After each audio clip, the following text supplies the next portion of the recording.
राधे राधे। जय श्री कृष्णा।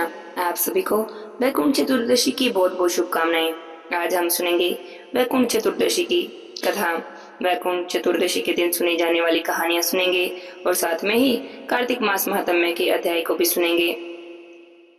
बोले शिव शंभु भोलेनाथ की जय हो। बोले विष्णु भगवान की जय हो। वैकुंठ चतुर्दशी के दिन भगवान विष्णु और भगवान शिव की विशेष रूप से पूजा की जाती है। ऐसी मान्यता है कि जब 4 माह के लिए भगवान विष्णु योग निद्रा में आते हैं, तब सृष्टि का सारा कार्यभार भगवान शिव को सौंप कर जाते हैं। और वैकुंठ चतुर्दशी का दिन वह दिन है जब भगवान शिव सृष्टि का कार्यभार उन्हें भगवान विष्णु को समर्पित करते हैं। इसलिए इस दिन को दीपोत्सव के रूप में भी मनाया जाता है। वैकुंठ चतुर्दशी की पौराणिक कथा के अनुसार भगवान विष्णु ने कार्तिक मास की चतुर्दशी के दिन काशी के मणिकर्णिका घाट पर स्नान किया और भगवान शिव को 1000 कमल पुष्प अर्पित करने का संकल्प किया। भगवान विष्णु ने भगवान शिव का अभिषेक करके पूजन प्रारंभ किया। भगवान शिव ने भगवान विष्णु की परीक्षा लेनी चाहिए और इसलिए एक कमल का फूल अदृश्य कर दिया। एक के बाद एक जब भगवान विष्णु सभी कमल के पुष्प भगवान शिव पर चढ़ाने लगे, तब उन्हें प्रतीत हुआ कि एक पुष्प तो कम है। अपना संकल्प अधूरा रहता देख भगवान विष्णु को विचार आया, मुझे भी तो कमल नयन के नाम से पुकारा जाता है, अर्थात मेरे नयन कमल के समान है। बस यह विचार आते ही उन्होंने अपना एक नेत्र भगवान शिव को समर्पित कर दिया। भगवान विष्णु की ऐसी भक्ति देखकर भगवान शिव बहुत प्रसन्न हुए। भगवान शिव ने प्रसन्न होकर विष्णु जी को सुदर्शन चक्र भेंट दिया और कहा, आपके समान दूसरा कोई और नहीं हो सकता, आप मुझे अति प्रिय हैं। आज के दिन जो कोई भी आपकी और मेरी पूजा एक साथ करेगा, उसके सभी पापों का नाश हो जाएगा। बोलिए विष्णु भगवान की जय हो, शंकर भगवान की जय हो। एक समय नारद जी धरती के लोगों के दुख और संताप को देखकर बहुत दुखी हुए। धरती वासियों के दुख के निवारण के लिए भगवान विष्णु के पास गए। नारद जी को आया देखा तो भगवान ने उन्हें आदर से बैठाया और पूछा, हे देव ऋषि, कहिए आपका यहाँ पर आना किस प्रकार हुआ है, आप किस इच्छा से यहाँ पर आए हैं। नारद जी ने कहा, प्रभु आप तो अंतर्यामी हैं और अपने इस भक्त के मन का हाल भी जानते हैं। धरती पर रहने वाले प्राणी अलग अलग योनियों में जन्म लेकर बहुत दुखी हो रहे हैं। उनके दुख से मुक्त करने वाले और मोक्ष प्राप्ति कराने वाले कोई आसान उपाय को बताइए। तब भगवान विष्णु ने नारद जी से कहा, हे नारद जी, तुमने पृथ्वी पर रहने वाले प्राणियों के हित के लिए बहुत ही सुंदर प्रश्न किया है। जो भी मनुष्य कार्तिक मास की शुक्ल पक्ष की चतुर्दशी के दिन पूरी श्रद्धा और भक्ति के साथ व्रत करता है, मेरा पूजन करता है, भगवान शिव की पूजा करता है, उसके सभी कष्टों का निवारण हो जाता है और मरने के बाद उसे वैकुंठ की प्राप्ति होती है। कार्तिक मास की शुक्ल पक्ष की चतुर्दशी के दिन जिसकी भी मृत्यु होती है, उसे वैकुंठ की प्राप्ति होती है। तब भगवान विष्णु ने अपने द्वारपाल जय और विजय को बुलाया और उन्हें आदेश दिया कि कार्तिक मास की शुक्ल पक्ष की चतुर्दशी के दिन वैकुंठ के द्वार खुले रखना और इस दिन प्राण त्यागने वाले को वैकुंठ धाम की प्राप्ति होगी। बस तभी से कार्तिक मास के शुक्ल पक्ष की चतुर्दशी को वैकुंठ चतुर्दशी कहा जाता है। बोले विष्णु भगवान की जय हो। बहुत समय पहले एक बुढ़िया माई किसी गांव में एक बुढ़िया माई रहती थी। बुढ़िया माई के पास एक बछड़ी थी, उसका नाम था उन्नी कपूर। आया कार्तिक का महीना तो बुढ़िया माई नहाने जाने लगी। पड़ोसन से बोली, तुम मेरी उन्नी कपूर को अपने पास रख लो, उसे चारा डाल देना, उसके सामने पानी का कुंडा भर के रख देना। पड़ोसन का मन तो नहीं था, लेकिन फिर भी उसने रख लिया। पड़ोसन रोज उसे चारा डालती और उसके पास पानी का कुंडा भर के रख देती। एक दिन पड़ोसन के घर में मेहमान आ गए। पड़ोसन को बहुत काम हो गया तो उसे ध्यान ही नहीं रहा उन्नी कपूर का। पड़ोसन ने उन्नी कपूर को ना तो उस दिन चारा दिया और ना ही पानी दिया। जब उन्नी कपूर को कुछ नहीं मिला तो भूखी मरती पानी के कुंड में गिर गई। गिरते ही तो उसकी कार्तिक स्नान हो गई। सारे दिन से भूखी प्यासी थी तो उसका उपवास भी हो गया था। उसी दिन उसकी मृत्यु हो गई। वह दिन वैकुंठ चतुर्दशी का दिन था। मरते ही तो वैकुंठ को चली गई। बुढ़िया माई कार्तिक स्नान करके वापस आए तो पड़ोसन से पूछने लगी कि मेरी उन्नी कपूर कहाँ है। पड़ोसन बोली, वह तो मर गई। बुढ़िया बोली कि उसने कितने कार्तिक नहाए। पड़ोसन ने कहा, ज्यादा तो नहीं, बस एक वैकुंठ चौदस नहाई। वैकुंठ चौदस के दिन जो उन्हीं कपूर ने स्नान किया तो उस पुण्य फल से अगले जन्म में राजा के घर में राजकुमारी बनी। इसलिए जो कोई भी महीना भर कार्तिक ना नहा सके तो चौदस को कार्तिक जरूर नहाए। चौदस को स्नान करे, ध्यान करे, व्रत करे। हे विष्णु भगवान, जैसे उन्हीं कपूर को मुक्ति मिली वैसे ही सबको मुक्ति देना, सबकी मनोकामनाएं पूरी करना। खोटी की खरी, अधूरी की पूरी करना। बोलिए विष्णु भगवान की जय हो। हम सुनेंगे कार्तिक मास महात्म्य कथा के 29वें और 30वें अध्याय की कथा। सबसे पहले 29वें अध्याय की कथा सुन लेते हैं। बोलिए विष्णु भगवान की जय हो। ऋषि ने कहा, हे सूत जी, आप हमसे तुलसी विवाह की विधि संपूर्ण रूप से बताइए, हम जानना चाहते हैं तुलसी विवाह किस प्रकार किया जाता है। सूत जी ने कहा, हे ऋषियों, आपने तो बहुत ही सुंदर प्रश्न किया है। कार्तिक शुक्ल नवमी को द्वापर युग का आरंभ हुआ है।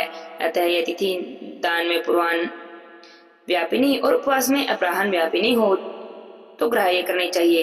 इस तिथि को नवमी से लेकर एकादशी तक मनुष्य को शास्त्रोक्त विधि से तुलसी विवाह का उत्सव करना चाहिए। ऐसा करने से उसे कन्यादान का फल प्राप्त होता है। पूर्व काल में कनक की पुत्री किशोरी ने एकादशी तिथि में संध्या के समय तुलसी की वैवाहिक विधि संपन्न की थी। इससे वह किशोरी वैधव्य दोष से मुक्त हो गई। अब मैं तुमसे उसकी विधि बताता हूँ। एक तोला स्वर्ण की भगवान विष्णु की सुंदर प्रतिमा तैयार करवाएं अथवा अपनी शक्ति के अनुसार आधे या चौथाई तोले की प्रतिमा ही बनवा लें। फिर तुलसी और भगवान विष्णु की प्रतिमा में प्राण प्रतिष्ठा करके स्तुति के द्वारा भगवान को उठाएं। पुनः पुरुष सुख के मंत्रों के द्वारा षोडशोपचार से पूजन करें। पहले देश काल का स्मरण करके गणेश पूजन करें, फिर पुण्य वाचन करके नंदी श्राद्ध करें और उसके बाद वेद मंत्रों के उच्चारण और बाजे की ध्वनि के साथ भगवान विष्णु की प्रतिमा को तुलसी जी के निकट लाकर रखें। प्रतिमा को वस्त्रों से आच्छादित किए रहें। उस समय भगवान का आह्वान करते हुए कहें, हे भगवान केशव, आइए। हे देव, मैं आपकी पूजा करूंगा, आपकी सेवा में तुलसी को समर्पित करूंगा। आप मेरे संपूर्ण मनोरथ को पूर्ण करें। इस प्रकार आह्वान के बाद तीन तीन बार आर्य पाद्य और विस्तर का उच्चारण करके इन्हें बारी बारी से भगवान को समर्पित करें। फिर आचमनीय पद का 3 बार उच्चारण करके भगवान को आचमन कराएं और उसके बाद कांसे के पात्र में दही, घी और मधु रखकर उसे कांसे के पात्र से ही ढक दें और भगवान को अर्पण करते समय कहें, हे वासुदेव, आपको नमस्कार है, आपका यह मधुपर्क ग्रहण करें। ऐसा करने के बाद हरिद्रा लेपन और अभयंग कार्य संपन्न करके गोधूली की वेला में तुलसी और भगवान विष्णु का पूजन पृथक पृथक करें। दोनों को एक दूसरे के सम्मुख रखकर मंगल पाठ करें। जब भगवान सूर्य नारायण कुछ कुछ दिखाई दे रहे हों तब कन्यादान का संकल्प करें। अपने गोत्र परवर का उच्चारण करके आगे की 3 पीढ़ियों का भी आवर्तन करें और उसके बाद भगवान से कहें, आदि मध्य और अंत से रहित त्रिभुवन प्रतिपालक हैं, हे परमेश्वर, इस तुलसी को आप विवाह की विधि से ग्रहण करें। यह पार्वती जी के बीच से प्रकट हुई वृंदा की भस्म में स्थित रही है और आदि मध्य और अंत से शून्य है। आपको तुलसी बहुत प्रिय है, अतः इसे मैं आपकी सेवा में समर्पित करता हूँ। मैंने जल के घड़ों से सींचकर और अनेक प्रकार की सेवाएं करके अपने पुत्र की भांति से पाला पोसा और बढ़ाया है। आपकी प्रिय तुलसी को मैं आपको दे रहा हूँ। हे प्रभु, आप इन्हें ग्रहण करें। इस प्रकार तुलसी का दान करके फिर तुलसी देवी और भगवान विष्णु की पूजा करें। विवाह का उत्सव मनाएं। सवेरा होने पर पुनः तुलसी देवी और भगवान विष्णु का पूजन करें। अग्नि की स्थापना करके उसमें 12 अक्षर मंत्र से खीर, घी, मधु और तिल मिश्रित हवनीय द्रव्य की 108 आहुति दें। फिर सवकृत होम करके पूर्ण आहुति दें। आचार्य की पूजा करके होम की शेष विधि को पूर्ण करें और उसके बाद भगवान से प्रार्थना करें, हे देव, हे प्रभु, आपकी प्रसन्नता के लिए मैंने यह व्रत किया है। हे जनार्दन, इसमें जो भी कमी रह गई हो वह आपके प्रसाद से पूर्णता को प्राप्त हो जाए। यदि द्वादशी में रेवती का चौथा चरण बीत रहा हो तो उस समय व्रत का पालन न करें। जो उस समय व्रत का पालन करता है वह अपने व्रत को बेकार कर देता है, निष्फल कर देता है। भोजन करने के बाद तुलसी कैसे होता है? गलकर गिरे हुए पत्तों को खाकर मनुष्य स्वयं पापों से मुक्त हो जाते हैं। भोजन के अंत में ऊख, आंवला या बेर का फल खा लेने से उचित दोष मिट जाता है। बोले श्री कृष्ण भगवान की जय हो, विष्णु भगवान की जय हो। पिछले अध्याय में सूत जी ने ऋषियों से तुलसी विवाह का वर्णन किया था। अब आगे की कथा सुनते हैं। सूत जी महाराज कहते हैं, तुलसी विवाह के बाद भगवान का विसर्जन करते हुए कहें, हे भगवान, अब आप तुलसी देवी के साथ वैकुंठ धाम में पधारें। हे प्रभु, आप मेरे द्वारा की हुई पूजा को ग्रहण करें और सदा संतुष्ट रहें। इस प्रकार देवेश्वर विष्णु का विसर्जन करके मूर्ति आदि सभी सामग्री आचार्य को अर्पण कर दें। ऐसा करने से मनुष्य कृतार्थ हो जाते हैं। कार्तिक शुक्ल पक्ष में एकादशी को प्रातः काल विधि पूर्वक स्नान करके 5 दिन का व्रत ग्रहण करें। बाण संज्ञा पर सोए हुए भीष्म जी ने राजधर्म, मोक्ष धर्म और दान धर्म का वर्णन किया, जिसे पांडवों के साथ भगवान कृष्ण ने भी सुना। उससे प्रसन्न होकर भगवान वासुदेव ने कहा, हे भीष्म, तुम धन्य हो, धन्य हो। तुमने धर्म का स्वरूप अच्छी तरह से स्मरण कराया है। कार्तिक की एकादशी को तुमने जल के लिए याचना की और अर्जुन ने बाण के वेग से गंगा जल प्रस्तुत किया, जिससे तुम्हारे तन मन प्राण संतुष्ट हो गए। इसलिए आज से लेकर पूर्णिमा तक तुम्हें सभी लोग अरण्य दान से तृप्त करें और मुझसे संतुष्ट करने वाले इस भीष्म पंचक नामक के व्रत का पालन प्रतिवर्ष करते रहें। आजीवन ब्रह्मचार्य का पालन करने वाले परम पवित्र सत्यव्रत पारायण गंगा नंदन महात्मा भीष्म को मैं यह अर्घ्य प्रदान करता हूँ। ऐसा कहकर महात्मा भीष्म के लिए तर्पण करना चाहिए। यह भीष्म तर्पण सभी वर्णों के लिए पूर्ण कर्तव्य है। जो मनुष्य पुत्र की कामना से स्त्री से भीष्म पंचक के व्रत को करता है, वह वर्ष के भीतर ही पुत्र प्राप्त कर लेता है। जो भीष्म पंचक का व्रत का पालन करता है, उसके द्वारा सब प्रकार के शुभ कृत्यों का पालन हो जाता है। यह महा पुण्यमय व्रत महापातकों का नाश करने वाला है। अतः मनुष्य को प्रयत्न पूर्वक इसका अनुष्ठान करना चाहिए। इसमें भीष्म जी के लिए जल दान और अरण्य दान विशेष रूप से करना चाहिए। जो ऐसा कहकर भीष्म जी के लिए अरण्य दान करता है, वह मोक्ष का भागी होता है। अरण्य दान करते हुए कहें, जिसका व्याघ्र पद गोत्र और साकृत्य परवर है, उन पुत्र हित भीष्म देव को मैं यह जल देता हूँ। वसुओं के अवतार शांतनु के पुत्र आजीवन ब्रह्मचारी भीष्म को मैं यह आरोग्य प्रदान करता हूँ। पंचगव्य सुगंधित चंदन के जल, चंदन की उत्तम गंध और कुमकुम के द्वारा भक्ति पूर्वक श्री हरि का पूजन करें। कर्पूर और खसखस मिले हुए कुमकुम से भगवान गरुड़ ध्वज के अंगों में लेप करें। सुंदर पुष्प और गंध धूप आदि के द्वारा भगवान की अर्चना करें। 5 दिनों तक भगवान के समीप दिन रात दीपक जलाते रहें। देवादिदेव भगवान के लिए उत्तम से उत्तम नैवेद्य निवेदित करें और इस प्रकार से भगवान की पूजा अर्चना ध्यान और नमस्कार के बाद ओम नमो भगवते वासुदेवाय इस मंत्र का 108 बार जाप करें। फिर घी मिलाए हुए तिल, चावल और जौ आदि के द्वारा ओम रामाय नमः इस मंत्र से आहुति दें और इसके बाद साय संध्या करके भगवान विष्णु को प्रणाम करें और पूर्वक मंत्र जाप कर धरती पर शयन करें। भक्ति पूर्वक भगवान में अपने मन को लगाएं। व्रत के समय ब्रह्मचार्य का पालन करते हुए पाप पूर्ण विचार, पाप के कारण भूत मैथुन का त्याग कर दें। शाकाहार और मुनियों के अन्न से निर्वाह करते हुए सदा भगवान विष्णु के पूजन में तत्पर रहें। रात्रि में पंचगव्य लेकर भोजन करें। इस प्रकार भली भांति व्रत को समाप्त करें। ऐसा करने से मनुष्य को शास्त्र उक्त फल प्राप्त होते हैं। स्त्रियों को अपने पति की आज्ञा लेकर पुण्य की वृद्धि करनी चाहिए। विधवा स्त्री को भी मोक्ष सुख की वृद्धि के लिए व्रत का अनुष्ठान करना चाहिए। पहले अयोध्यापुरी में कोई अतिथि नाम के राजा थे। उन्होंने वशिष्ठ जी के वचन से इस परम दुर्लभ व्रत का अनुष्ठान किया, जिससे इस लोक में संपूर्ण भोगों का उपभोग करके वे अंत में भगवान विष्णु के परम धाम में गए। इस प्रकार नियम, उपवास और पंचगव्य से दूध, फल, मूल और भविष्य के आहार से निर्वाह करते हुए विषम पंचक व्रत का पालन करना चाहिए। पूर्णमासी आने पर पहले के समान पूजन करके ब्राह्मणों को भोजन कराएं। बछड़े सहित गौं का दान करें। एकादशी से लेकर पूर्णिमा तक 5 दिनों का भीष्म पंचक व्रत संपूर्ण भूमंडल में प्रसिद्ध है। अन्न भोजन करने वाले पुरुष के लिए यह व्रत नहीं कहा गया। इसमें अन्न नहीं खाना चाहिए। इस प्रकार व्रत का पालन करने पर भगवान विष्णु प्रसन्न होते हैं, मनोकामना पूर्ण करते हैं, शुभ फल प्रदान करते हैं। बोलिए विष्णु भगवान की जय हो। बहुत समय पहले की बात है। किसी नगर में एक राजा था। उसकी 2 बेटियां थी। एक समय राजा भोजन करने लगा तो उसने अपनी बेटियों से पूछा, हे बेटी, तुम यह बताओ, तुम किसके भाग्य का खाती हो? बड़ी बेटी ने तुरंत जवाब दिया, पिताजी, मैं तो आपके भाग्य का खाती हूँ। छोटी बेटी बोली, पिताजी, मैं तो अपनी ही किस्मत का खाती हूँ। राजा ने सुना तो उसे बड़ा ही गुस्सा आया। उसने सोचा, मैं इसका इतना ध्यान रखता हूँ, मैं पूरी नगरी को खिलाता हूँ, सबके लिए इतनी मेहनत करता हूँ, नए नए वस्त्र और आभूषण पहनने के लिए लाता हूँ, उसके बाद भी मेरी छोटी बेटी कहती है कि वह अपनी किस्मत का खाती है। उस समय आकर राजा ने अपने मंत्रियों को आदेश दिया, जाओ और 2 लड़के ढूंढो। मेरी बड़ी बेटी के लिए राजकुमार ढूंढना, छोटी बेटी का विवाह किसी भिखारी से करूंगा, उसके लिए कोई भिखारी ढूंढना। मंत्रियों को राजा की इस बात पर बड़ी हैरानी हुई, पर किसी ने कुछ भी नहीं कहा। राजा का जो आदेश था उसे पूरा करने के लिए मंत्री चल दिए। उन्होंने 2 वर ढूंढे, एक राजकुमार था और एक भिखारी। राजा ने अपनी बड़ी बेटी का विवाह राजकुमार के साथ कर दिया और छोटी का गरीब भिखारी के साथ कर दिया। दोनों ससुराल जाने लगी तो राजा ने बड़ी बेटी को बहुत सारा सामान दिया, खूब गाड़ी भर भर के सामान दिया, खूब सारे गहने, खूब सारे आभूषण, सब कुछ दिया। छोटी बेटी को कुछ भी नहीं दिया उसे तो फटे पुराने कपड़े पहनाकर भेजा और साथ में भी कुछ नहीं दिया। छोटी बेटी ने अपने माता पिता को प्रणाम किया और घर से चल दी। वह कुछ नहीं बोली।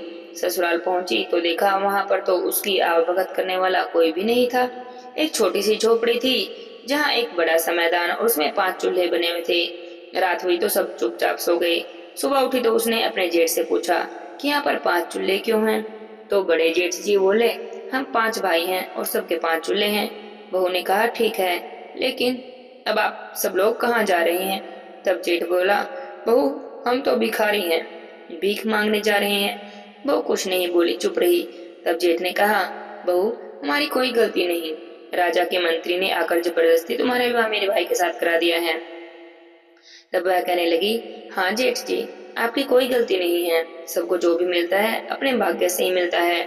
वे 5 भाई भीख मांगने चले गए। पीछे से राजकुमारी ने पूरे घर की सफाई की, पूरे घर को झाड़ा बुहारा, गोबर से लीपा और बड़े जेठ का जो चूल्हा था उसे तो छोड़ दिया, बाकी सारे चूल्हे वहां से हटा दिए। शाम को 5 भाई भीख मांग कर आए। उन्होंने अपने घर को बड़ा साफ सुथरा देखा, लेकिन जैसे ही उन्होंने देखा कि वहां पर तो केवल एक ही चूल्हा है तो उन्हें बड़ा गुस्सा आया। सब पूछने लगे, हमारे चूल्हे कहाँ हैं, अब हम खाना कैसे बनाएंगे। तो राजकुमारी ने कहा, आज से हम सब एक ही चूल्हे पर भोजन करेंगे, मैं खाना बनाऊंगी और आप सब खाना। यह सुनकर सब बड़े खुश हो गए। फिर राजकुमारी कहने लगी, अब आप सब जाओ और नदी पर पहले नहा लो, फिर भगवान विष्णु के मंदिर में जाकर पूजा कर लो, उनके दर्शन कर लो। इतने आप सभी आओगे, मैं खाना बना कर रखूंगी। यह सब सुनकर तो सब फिर बिगड़ गए। बोले, हम नहीं करते यह सब चौंचलेबाजी, हम ना नहाएंगे और ना ही पूजा करेंगे, हमें तो बड़े जोर से भूख लगी है, हमें खाना दो। तभी बड़े जेठ ने कहा, कोई बात नहीं, अभी खाना बनने में समय भी लगेगा, इतना हम सब यह काम ही कर लेते हैं, चलो नहाने ही चल पड़ते हैं। सभी नहाने चले गए। नहा धोकर भगवान विष्णु के मंदिर में दर्शन किए। थोड़ी देर उन्हें पूजा करनी आती तो नहीं थी, क्योंकि उन्होंने कभी अपनी जिंदगी में पूजा पाठ नहीं की थी, लेकिन थोड़ी देर के लिए भगवान विष्णु के मंदिर में हाथ जोड़कर बैठ गए। इतने में जब घर आए तो देखा राजकुमारी ने खाना बना कर रखा था। इतना स्वादिष्ट भोजन तो उन्होंने आज से पहले कभी नहीं किया था। इतना तो रोज जो जला भुना रूखा सूखा बनाते थे और खा लेते थे। भोजन करने के बाद सभी सो गए। सुबह उठे तो सभी ने फिर से अपने झोले और कटोरे उठाए और चलने लगे भीख मांगने। राजकुमारी ने सबको रोका और कहने लगी, आज से आप भीख मांगने मत जाओ, मेहनत मजदूरी किया करो। जेठ जो बड़ा समझदार सा लगता था बोला, लेकिन बहू हमें तो कमाना ही नहीं आता, हमने तो हमेशा ही मांग कर खाया है, हमें तो बस भीख ही मांगने आती है। राजकुमारी बोली, कोई बात नहीं, कमाना नहीं आता है तो सीख जाओगे, कोई भी काम मिले उसे कर लेना, बस भीख मत मांगना। अब वे सारे भाई फिर से गुस्सा हो गए। बोले, पता नहीं कहाँ कहाँ से नए नए कानून ला रही है। फिर भी जब बड़े भैया ने कहा कि चलो कोई बात नहीं, एक दिन करके देखते हैं, क्या पता हमें कोई काम ही मिल जाए, वे सभी घर से निकल दिए। उस दिन उन्होंने भीख नहीं मांगी, बस काम ढूंढते रहे। 4 भाइयों को काम मिल गए, लेकिन जो सबसे बड़े भाई थे उन्हें कोई काम नहीं मिला। बड़े ही दुखी मन से मुंह लटकाकर अपने घर को वापस आ रहे थे। सभी तो काम करके आ रहे थे, उन्हें मेहनत मजदूरी के पैसे भी मिले थे, लेकिन बड़े भाई को ना तो कोई काम मिला था ना ही कोई पैसे, इसलिए वो मुंह लटका कर आ रहे थे। उन्होंने ध्यान नहीं दिया और उनका पैर गोबर में फंस गया। गोबर में फंसा पैर मतलब गोबर में सना पैर। लेकिन अपने घर आए तो बोले, बहू मैं अंदर नहीं आता, मेरा पैर तो गंदा हो गया है गोबर में। राजकुमारी बोली, कोई बात नहीं, आप दहलीज से अपना पैर पोंछ लो और फिर अंदर आ जाओ। उसने दहलीज से जो पैर पोंछा तो वहां पर गोबर की लिपाई हो गई। सभी घर के अंदर आ गए। सबने अपनी मेहनत मजदूरी की, जो कमाई थी, जो भी पैसे लाए थे, सब राजकुमारी को दे दिए। उस दिन सबको बड़ा अच्छा लगा, क्योंकि भीख मांगना तो किसी को भी अच्छा नहीं लगता। भीख मांगते थे तो उनकी बेइज्जती होती थी, सभी उन्हें धुतकारते थे। लेकिन आज जो उन्होंने मेहनत मजदूरी के पैसे कमाए थे उन्हें बड़ा ही अच्छा लग रहा था। जो बड़े जेठ थे वह बोले, बहू मुझे तो कोई काम नहीं मिला और मैं कोई पैसे भी नहीं लाया हूँ, मैं तो खाली आया हूँ। राजकुमारी बोली, कोई बात नहीं, आपको आज कोई काम नहीं मिला है, कोई बात नहीं, कल देख लेना, कल हो सकता है कल कोई काम मिल जाए। वह बोली, चलो मैं खाना बना देती हूँ। इतने में आप नहा धोकर मंदिर में दर्शन कर लो। वे सभी नहा धोकर मंदिर में दर्शन करने गए, हाथ जोड़कर वहीं बैठे रहे। घर आए तो राजकुमारी ने खाना बनाकर रखा था। खाना खाकर सभी सो गए। अगले दिन फिर सुबह कमाने निकल गए। अगले दिन भी चारों भाइयों को काम मिला, लेकिन सबसे बड़े भाई को कोई काम नहीं मिला। वे फिर उदास हो गए। सोचने लगे आज भी जाकर कहूंगा कि मुझे कोई काम नहीं मिला है, मैं कुछ नहीं लाया हूँ तो अच्छा नहीं लगेगा, आज तो मैं कुछ लेकर ही जाऊंगा। मुंह लटकाकर वापस आए तो रास्ते में देखा एक सांप मरा पड़ा था। सोचा खाली हाथ तो नहीं जाना है, चलो यह मरा सांप ही ले जाता हूँ। उन्होंने वह सांप उठा लिया, उसे लेकर घर आए। सभी घर आए तो राजकुमारी को जो कमा कर लाए थे वह देने लगे। जब बड़े भाई की बारी आई तो बोले, बहू मुझे कोई काम नहीं मिला, इसलिए मुझे पैसे भी नहीं मिले, लेकिन मैं खाली हाथ नहीं आया हूँ। देखो रास्ते में मुझे एक मरा हुआ सांप मिला था, इसी को ले आया हूँ। राजकुमारी ने देखा तो थोड़ी हैरान भी हुई कि मरा हुआ सांप लाए हैं, लेकिन फिर भी उसने कुछ नहीं कहा। बोली कोई बात नहीं, जो भी लाए हैं ठीक है, आप इसे झोपड़ी के ऊपर फेंक दो। उसने सांप को झोपड़ी के ऊपर फेंक दिया। इस तरह कमाते खाते उनके दिन निकलने लगे। उनके घर में थोड़े बहुत पैसे भी आने लगे। मैं तो मजदूरी कर रहे थे, थोड़ा थोड़ा कमा कर लाते थे, थोड़ा बचाते थे। एक दिन की बात है, उस नगर के राजा की रानी नदी में नहाने गई तो उसने वहां अपने गहने उतार कर रखे। उसका एक कीमती हार चील लेकर उड़ गई। सारे दरबारी पहरेदार चौकीदार सब पीछे पीछे भागने लगे, लेकिन चील का पीछा कैसे करते, सब बेकार। चील उड़ती उड़ती उन पांचों भाइयों की झोपड़ी के ऊपर से उड़ी। उसने देखा वहां पर मरा हुआ सांप पड़ा है। उसे लालच आ गया, उसने हार को वहीं पर रखा और सांप को लेकर उड़ गई। नगर में राजा ने ढिंढोरा पिटवा दिया कि रानी का हार चील लेकर उड़ी है, जो भी कोई हार लेकर आएगा उसे मुंह मांगा इनाम दूंगा। शाम को पांचों भाई जब कमा कर आए तो दूर से बड़े भाई की नजर अपनी झोपड़ी पर गई। देखा कि कुछ चमक रहा है। उसने जाकर देखा तो वहां पर तो हार था। हार लेकर नीचे आए और राजकुमारी को दिखाया। राजकुमारी पहचान गई कि यह तो रानी का हार है। बोली यह तो रानी का हार है, इसे जाकर राजा को दे दो। बड़े जेठ जी राजा के पास गए हार लेकर। राजा को हार दे दिया। राजा हार लेकर बड़े ही खुश हुए और बोले, तुम्हें जो भी कुछ चाहिए मांग लो, मैं तुम्हें सब कुछ दे दूंगा। जेठ बोला, राजा जी मुझे तो कुछ मांगना नहीं आता, अगर आपकी आज्ञा हो तो मैं अपने भाई की पत्नी से पूछकर बता दूंगा। राजा ने कहा, कोई बात नहीं, तुम अपने घर जाओ, कल आ जाना और जो भी तुम्हें मांगना हो मांग लेना। जेठ घर आया। घर आने के बाद उसने राजकुमारी से को सारी बातें बताई। कहने लगा कि राजा जी कहते हैं कुछ मांग लो, जो मांगना हो। राजकुमारी बोली, आप राजा के महल में जाना और कहना मुझे कुछ और नहीं चाहिए, बस बैकुंठ चतुर्दशी के दिन नगर में कोई भी अपने नगर में कोई भी अपने घर में दीप ना जलावे, यहाँ तक कि महल में भी कोई दीप नहीं जलना चाहिए, बस मेरी यही इच्छा है, आप इसे पूरी कर दो। जेठ राजा के पास गया। उसने राजा से वही कहा जो राजकुमारी ने कहने को कहा था। वैकुंठ चौदस के दिन नगर में कोई भी दीप नहीं जलना चाहिए, पूरे नगरी में अंधेरा रहे, मैं बस इतनी मांग करता हूँ। राजा ने सुना तो हैरान हो गया, मांग भी क्या रहा है। फिर बोला, चलो कोई बात नहीं, तुम्हारी इच्छा है तो मैं पूरी कर दूंगा। एक ही दिन की बात तो है, नगर में कोई दीप नहीं जलेगा, महल में भी दीप नहीं जलेंगे। राजा ने पूरी नगरी में ढिंढोरा पिटवा दिया और आने वाले वैकुंठ चतुर्दशी के दिन कोई भी अपने घर में दीप नहीं जलाएगा, सभी अंधेरा रखेंगे। राजा की आज्ञा थी तो कोई कौन टाल सकता था भला। वैकुंठ चौदस के दिन किसी ने भी अपने घर में दीप नहीं जले, यहाँ तक कि राजमहल में भी दीप नहीं जले, जबकि पांचों भाइयों की जो झोपड़ी थी वह खूब जगमग हो रही थी। राजकुमारी ने सब तरफ दीपक जलाए, कहीं भी अंधेरा नहीं छोड़ा। विष्णु भगवान की लक्ष्मी माता की पूजा की तैयारी शुरू की। एक चौकी बिछाकर थाल सजाकर बैठ गई। सर्वलोक से माता लक्ष्मी उतरी, मृत्युलोक में आई तो चारों तरफ ढूंढने लगी, देखने लगी, घूमने लगी तो देखा सब तरफ अंधेरा था, बस एक झोपड़ी थी जो जगमग हो रही थी। माता लक्ष्मी झोपड़ी पर आई और दरवाजा खटखटाने लगी। अंदर से राजकुमारी ने पूछा, कौन है? तो माता लक्ष्मी बोली, मैं इस घर की बेटी हूँ। राजकुमारी बोली, नहीं जी, मैं तो दरवाजा नहीं खोल सकती, हमारे घर में आपके लिए जगह नहीं, हमारे पास तो खुद के खाने को नहीं है, आपको कहाँ से खिलाएंगे। थोड़ी देर बाद माता लक्ष्मी ने फिर से दरवाजा खटखटाया। राजकुमारी ने फिर पूछा, कौन है? माता लक्ष्मी बोली, मैं इस घर की बहू हूँ। लेकिन राजकुमारी ने फिर भी दरवाजा नहीं खोला। तीसरी बार जब दरवाजे के खटखटाने की आवाज आई तो राजकुमारी ने फिर पूछा, आप कौन है? तो माता लक्ष्मी बोली, मैं इस घर की बहू हूँ और यहीं रहूंगी, 7 पीढ़ी तक यहीं मेरा वास है। बस इतना सुना था। राजकुमारी ने दरवाजा खोल दिया। वह जैसे ही माता लक्ष्मी झोपड़ी के अंदर आई, झोपड़ी की जगह पर महल हो गया। राजकुमारी माता लक्ष्मी से बोली, आओ बैठो माता। माता लक्ष्मी बोली, मैं ना तो बैठती हूँ, मैं तो पैसे वालों के अमीर सेठ के भी नहीं बैठती। राजकुमारी बोली, नहीं, मेरे तो बैठना पड़ेगा। उसने माता लक्ष्मी का हाथ पकड़ा और चौकी पर बिठा दिया। चौके पर बैठते ही माता लक्ष्मी ने उसे साक्षात दर्शन दिए। राजकुमारी ने लक्ष्मी जी की खूब पूजा की, आरती की, उन्हें भोग लगाया। माता लक्ष्मी की कृपा से उनका सारा घर अन्न धन से भर गया। चारों ओर धन धान्य के ढेर लगे।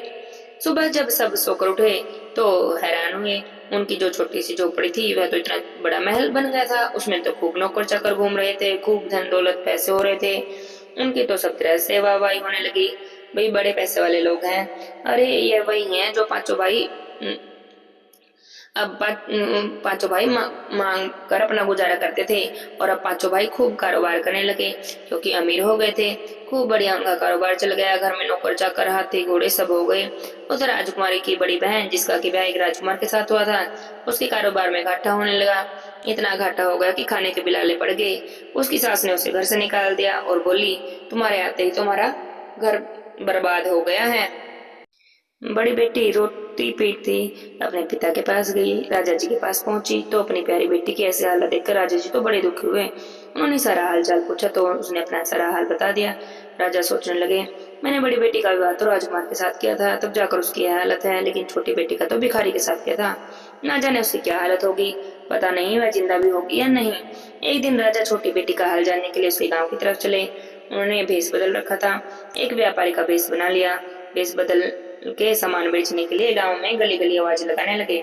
जोर जोर से आवाज लगाकर घूम रहे थे। करते करते उसी गली में पहुंच गए जहां पर उनकी बेटी का महल था। जब उन्होंने वहां पर आवाज लगाई तो बेटी ने अपने पिता की आवाज पहचान ली। जोरों से जाके देखा तो देखकर समझ गई कि ये तो मेरे पिताजी हैं। उसने नौकरों से कहा, बाहर जाओ और जो व्यापारी सामान बेच रहा है उसे ले आओ। वह जो भी बेच रहा हो वह मांगे दाम पर खरीद लेना। उन्हें बड़े आदर के साथ अंदर लाओ और भोजन कराओ। नौकरों ने ऐसा ही किया, बड़ी अच्छी कीमत पर उनका सारा सामान खरीद लिया, अंदर ले गई, लाकर बिठा दिया। उसके बाद वह राजा को भोजन कराने लगी। राजा की बेटी थी जो वह घूंघट निकाल कर अपने पिता को भोजन करा रही थी। राजा ने उसे पहचाना नहीं क्योंकि वह घूंघट में थी। तब राजा ने भोजन कर लिया और वह पानी लेकर आई तो अब की बार वह फटे पुराने कपड़े पहनकर आई जिसमें उसकी विदाई हुई थी। जब वह फटे पुराने कपड़े पहनकर आई तो बोली, पिताजी पानी पी लो। राजा उसे देखकर हैरान कि तू इस घर में नौकरानी है। राजकुमारी बोली, नहीं पिताजी, यह महल, यह ठाट बाट, यह सब नौकर चाकर, सभी धन दौलत सब मेरे भाग्य से हुआ है, ये सब मेरे ही हैं। राजा बोला, तो तूने यह फटे पुराने कपड़े क्यों पहन रखे हैं? तो राजकुमारी कहने लगी, पिताजी यह तो आपको दिखाने के लिए पहन कर आए हूँ। अभी जो आपको भोजन करा रही थी वह भी मैं ही थी। सजी धजी रेशम जरी की साड़ी, कपड़ों में सुंदर कपड़े मैंने ही, गहने मैंने ही पहन रखे थे, वह भी मैं ही थी। और यह जो फटे पुराने कपड़े पहन कर आई हूँ यह भी मैं ही हूँ। अब आप देख लो, यह सब मेरे भाग्य का ही खेल है। मैंने कहती थी कि मैं तो अपने भाग्य का खाती हूँ। आपने एक भिखारी से मेरी शादी की, लेकिन मेरे भाग्य से यहाँ देखो, मुझे महल और नौकर चाकर मिल गए। आज हमारे घर में किसी चीज की कमी नहीं। माता लक्ष्मी की कृपा से हमारे घर में सब कुछ है। हे माता लक्ष्मी, जैसे अपने राजकुमारी पर कृपा की ऐसे ही सब पर करना। अपनी कृपा सब पर बनाए रखना। सबके घर में खूब धन संपत्ति देना। बोलिए लक्ष्मी माता की जय हो। अब सुनते हैं कार्तिक मास में एकादशी से लेकर पूर्णिमा तक सुनी जाने वाले पंचभिक्षु की कहानी। बोलिए पंचभिक्षु भगवान की जय हो। पन्नो नहाई पड़वा नहाई, पांच रतन पंच तीर्थ पंच भिखम लाई। आधे की लाई आंवला, आधे की राई, राई दामोदर सांवला, जिसने सृष्टि रचाई। राजा के घर उतरी, पुत्री बनकर आई। राजा लाया ब्याह के, रानी बनकर आई। चार चक्कर चार मकर चार घी, चार दे किलो। मैं तुमसे पूछू कृष्ण जी, कब निस्तारा होए? जब आए कार्तिक का महीना तब निस्तारा होए, जब आए कार्तिक का महीना तब निस्तारा होए। पंच भिक्षु भगवान की जय हो। बहुत समय पहले की बात है, एक साहूकार था। साहूकार के बेटे की जो बहू थी वह बहुत धार्मिक स्वभाव वाली थी। बहुत सुबह सुबह उठकर कार्तिक के महीने में स्नान करती थी, रोज गंगा जी पर नहाने जाती। पराये पुरुष का तो मुंह भी नहीं देखती थी। वहां के राजा का जो लड़का था वह भी रोज गंगा पर नहाने जाता था।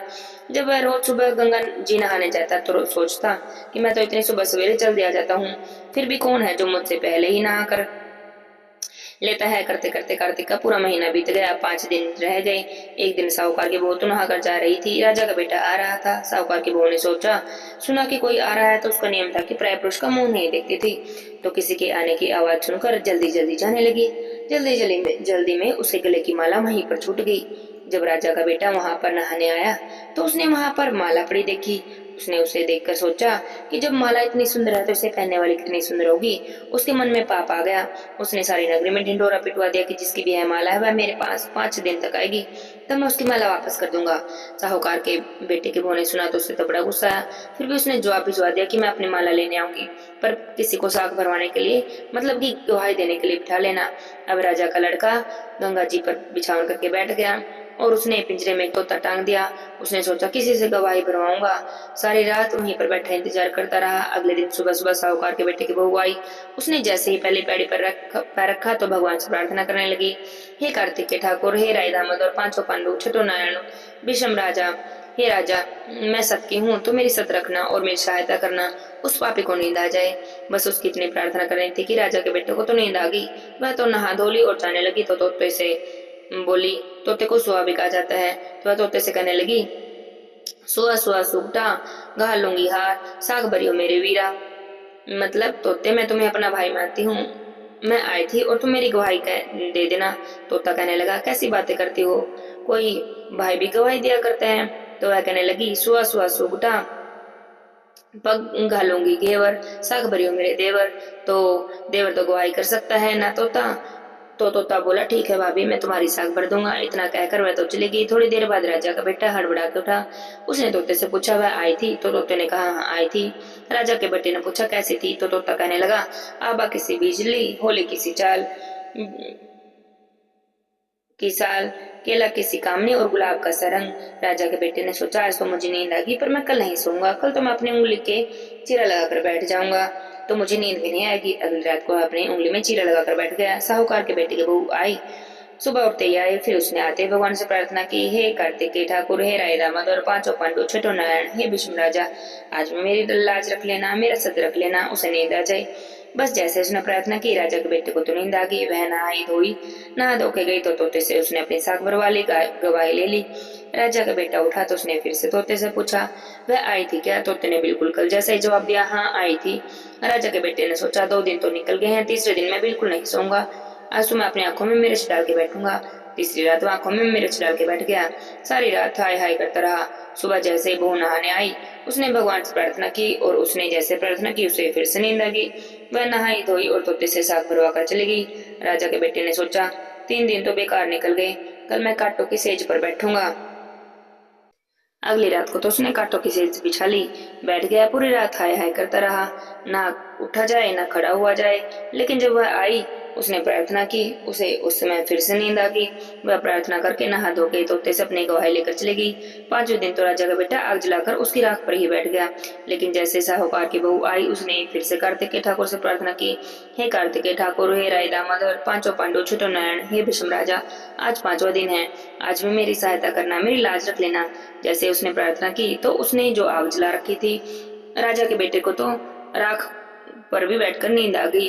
वह नहाई धोई, तोते से गवाही करवाई और जाने लगी तो बोली, इससे कह देना मेरे 5 दिन पूरे हो गए हैं, मेरी माला घर भिजवा देगा। राजा का बेटा उठा, उठते ही तोते से पूछा, आई थी क्या? बोला, हाँ आई थी और उसने अपनी माला वापस मंगवाई है। बोली है, मेरे 5 दिन पूरे हो गए हैं, अभी इस बात को थोड़े ही दिन बीते थे, किसके तो पूरे शरीर पर कोड़ निकला है, जलन मच गई, त्राही त्राही पुकारने लगा, हाय हाय करता रहा। राजा ने पंडित बुलाए कि यह सब क्या हो गया है, इसके शरीर में ऐसी जलन कैसे हो गई? तो पंडित जी बोले, यह तो कोई पतिव्रता स्त्री का पाप लगा है, यह उस पर बुरी नजर रखता था, इसी कारण इसके पूरे शरीर में कोढ़ निकला है। राजा ने पूछा, वे ठीक कैसे होगा? पंडित जी बोले कि अगर यह उसे धर्म की बहन बना ले और उसके नहाए हुए जल से नहा ले तो यह सब जलन ठीक हो जाएगी। अब राजा साहूकार के घर पहुंचा और साहूकार से जाकर बोला, यह माला तुम्हारी बहू की है, तुम्हारी बहू गंगा पर भूल आई थी, उसे दे देना और कह देना अपने नहाए हुए जल से मेरे बेटे को नहला देगी। साहूकार कहने लगा, मेरी बहू तो प्राय पुरुष का मुंह भी नहीं देखती, तुम एक काम करना, अपने बेटे से कहना इस नाली के नीचे बैठ जाए, जब वो नहाएगी तो उसके ऊपर अपने आप ही पानी पड़ जाएगा। राजा ने अपने बेटे को नाली के नीचे बिठा दिया। बहू नहाई तो उसका जल उसके ऊपर गिरा। राजा के बेटे का जो जलन था, कोढ़ था, वह सब ठीक हो गया। हे पंच भिक्षु देवता, हे कार्तिकेय ठाकुर, हे राय दामोदर, जैसे आपने साहूकार की बहू का सत रखा, उसकी लाज रखी, ऐसा ही सबका सत रखना, कहते सुनते हुंकारा भरते सबके परिवार की सबकी मनोकामनाएं पूरी करना और सब पर अपनी कृपा दृष्टि बनाए रखना। बोले पंच भिक्षु देवता की जय हो। अब सुनते हैं अंधन के भंडारे पड़ने वाले सीता माता की नित्य की कहानी। बोली सीता माता की जय हो।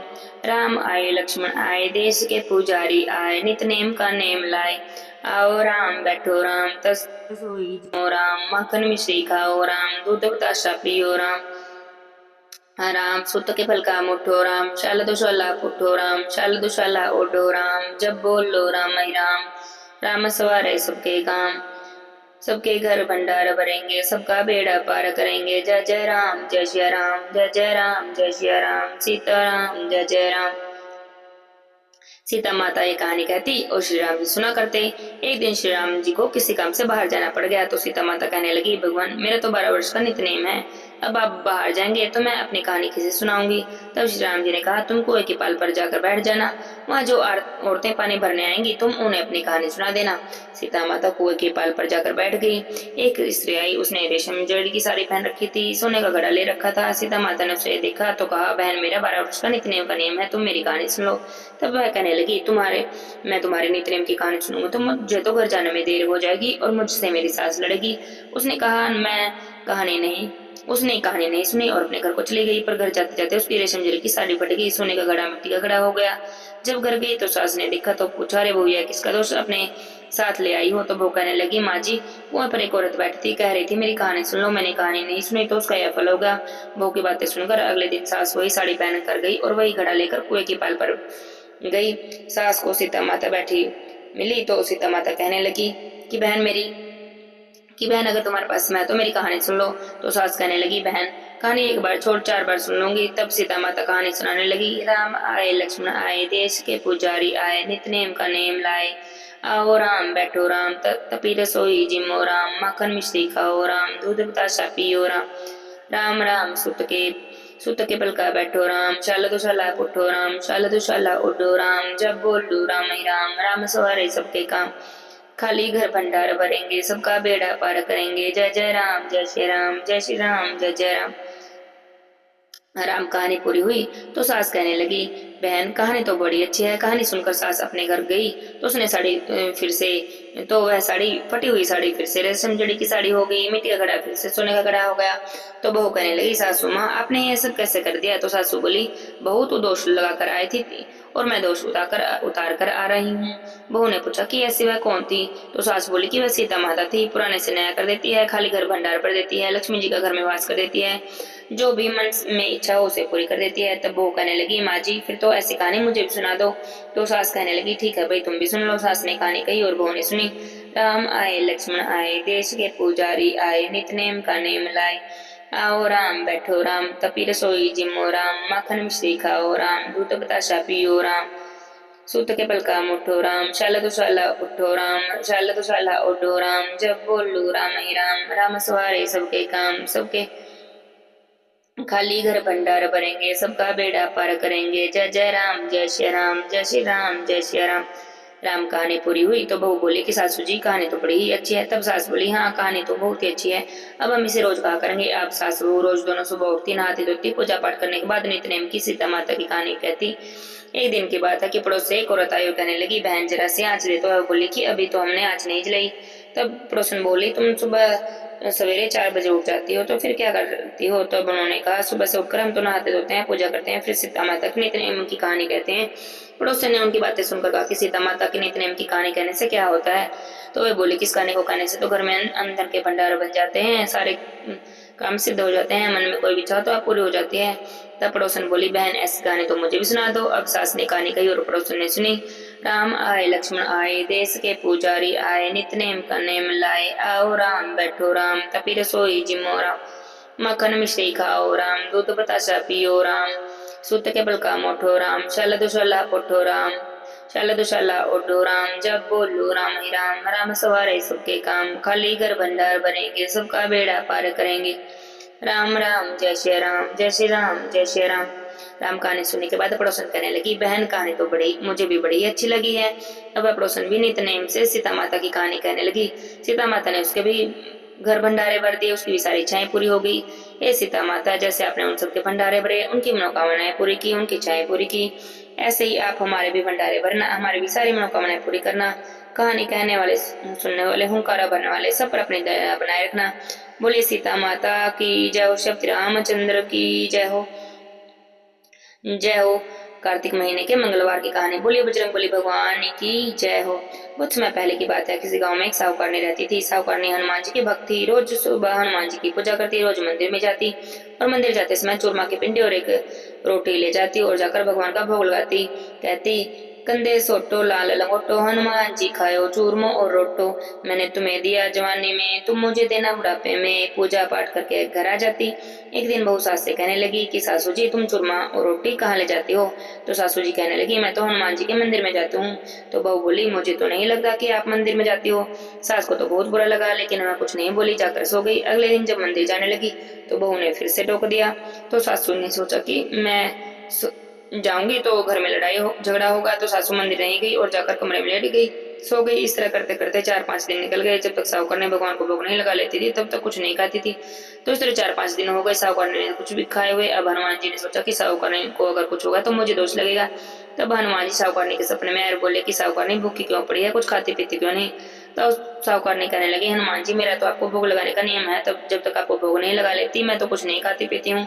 और मेरे वो मुझ पर दोष लगाती है कि मैं आपके मंदिर नहीं जाती बल्कि कहीं और जाती हूँ, इसलिए मैं नहीं आई। तो हनुमान जी कहने लगे कि चल उठ और खा, उठकर कुछ खा पी ले। मैंने तो तेरे लिए चूरमा की पिंडी और एक रोटी रखी है। वह बोली कि आज तो आपने रख दी, कल वो कौन रखेगा? तो हनुमान जी कहने लगे तू चिंता मत कर, मैं रोज तुझे देकर जाया करूंगा। तूने मुझे जवानी में दिया है, मैं तुझे बुढ़ापे में दूंगा। और इतना कहकर हनुमान जी अंतर ध्यान हो गए। अब साहूकार ने उठी, उसने देखा तो कमर में चूरमा की पिंडी एक रोटी रखी है। उसने हनुमान जी को बार बार धन्यवाद किया और चूरमा रोटी खा ली। अब हनुमान जी रोज साहूकार को चूरमा रोटी देकर जाने लगे। साहूकार ने कमरे में ही बैठी बैठी हनुमान जी की पूजा कर लेती और जब हनुमान जी उसे खाना देकर जाते तो खा पी कर अपना सो जाती। उधर बहू पर हनुमान जी का क्रोध हो गया और बहू के पति का काम छूट गया, बच्चे बीमार हो गए। हनुमान जी उससे नाराज हो गए। एक दिन बहू सोचने लगी कि इतने दिन हो गए सासू माँ कमरे से बाहर ही नहीं निकलती, जाकर देखो तो नहीं, कुछ हो तो नहीं गया। इतने दिन हो गए ना कुछ खाया पिया, कहीं मर मुरा तो नहीं गई।